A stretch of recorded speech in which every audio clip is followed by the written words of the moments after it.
Նախ ասեմ, որ իսկապես հրաշալի բանավեճ էր, բայց ոչ թե ներկայացված մարդկանց պատճառով, այլ որ դուք ամենաբարձր մակարդակով դրսևորվեցիք եւ կարողացաք ցույց տալ մեր բոլոր առաջնահերթությունները։ Հարգելի բարեկներ, խոսում ենք։ Հարգանքով եմ, որ դու ասում ես։ Հարգանքով։ Եվ իսկապես պատահական չի, որ մենք մեր քարոզարշավի վերջին օրը եկել ենք պարլամենտի մոտ, որովհետեւ թողեք հեծանվորդ անցնի։ Մենք մեր քարոզարշավը սկսել էինք Երասխից եւ ուզում ենք ավարտել պարլամենտի մոտ, որովհետեւ միգուցե մենք միակ ուժն ենք, որ մի կողմ ենք դրել մեր անձնական ամբիցիաները, մեր էգոիզմը, անձնական ամբիցիաներ կան, եւ կարևորում ենք պարլամենտարիզմը, պարլամենտ երևույթը որպես այդպեսին։ Ուրիշները խոսում են իրենց անձերից, արդեն մեկը վարչապետ է, մեկը հրաժարվում է, որ ինքը վարչապետի թեկնածու է, ուզում է միշտ վարչապետ լինի, բայց մենք ասում ենք, որ մենք Հայաստանում պարլամենտարիզմի դրոշակակիրներն ենք, այդ գաղափարի տարածողները, քանի որ պարլամենտարիզմի մեջ ենք տեսնում այդ պետության անվտանգությունը, կայունությունը, խաղաղ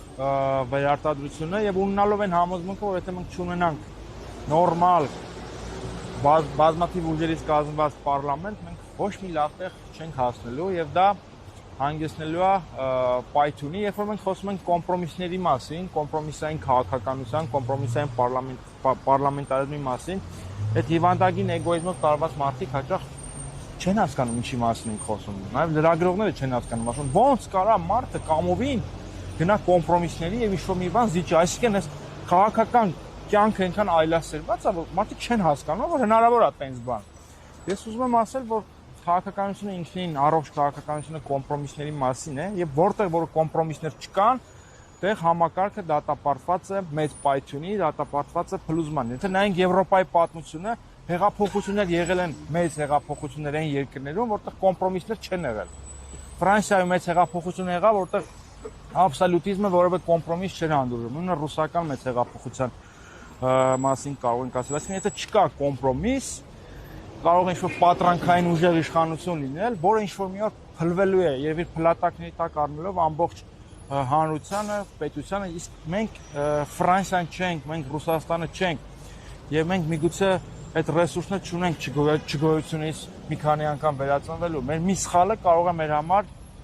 ճակատագրական վերջանալ։ Դրա համար մեզ պետք է անվտանգության բարձիկ, իսկ պարլամենտից ավելի լավ անվտանգության բարձիկ չի կարող լինել։ Եվ սա մեր անվտանգության, կայունության երաշխիքն է, նաև այն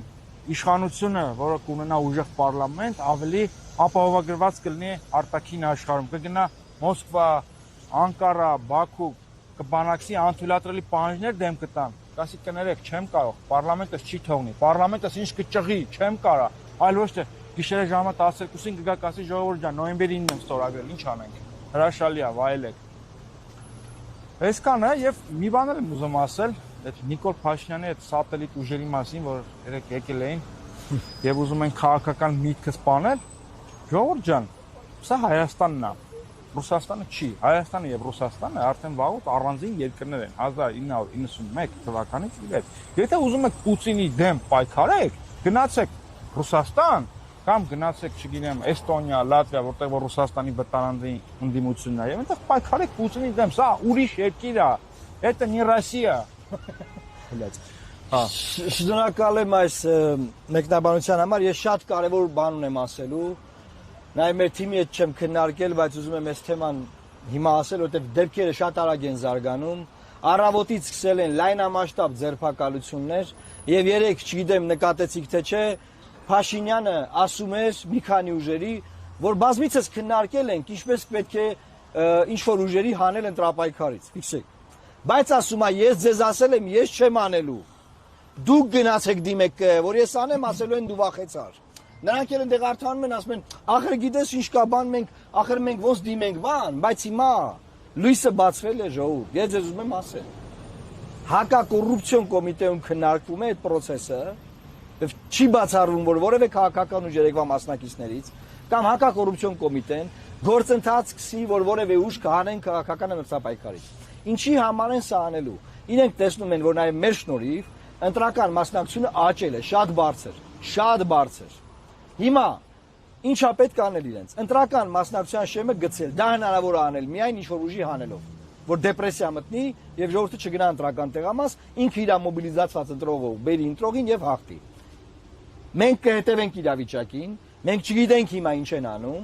հետևում ենք, բայց իմացեք, բոլոր կոնֆիգուրացիաներով ինչ որ ուզում անեն, մենք 1.5 միլիոն, 1.700.000 մարդով գնանք ընտրական տեղամասեր, սիրելի հայրենակիցներ։ Գնանք ընտրական տեղամասեր, ինչ մեխանիզմ ուզում դնի։ Ջախջախելու են։ Ինչ մեխանիզմ ուզում դնի։ Եվ դրա համար նաև ես ձեզ կոչ եմ անում քվեարկել թիվ 19 քվեաթերթիկով,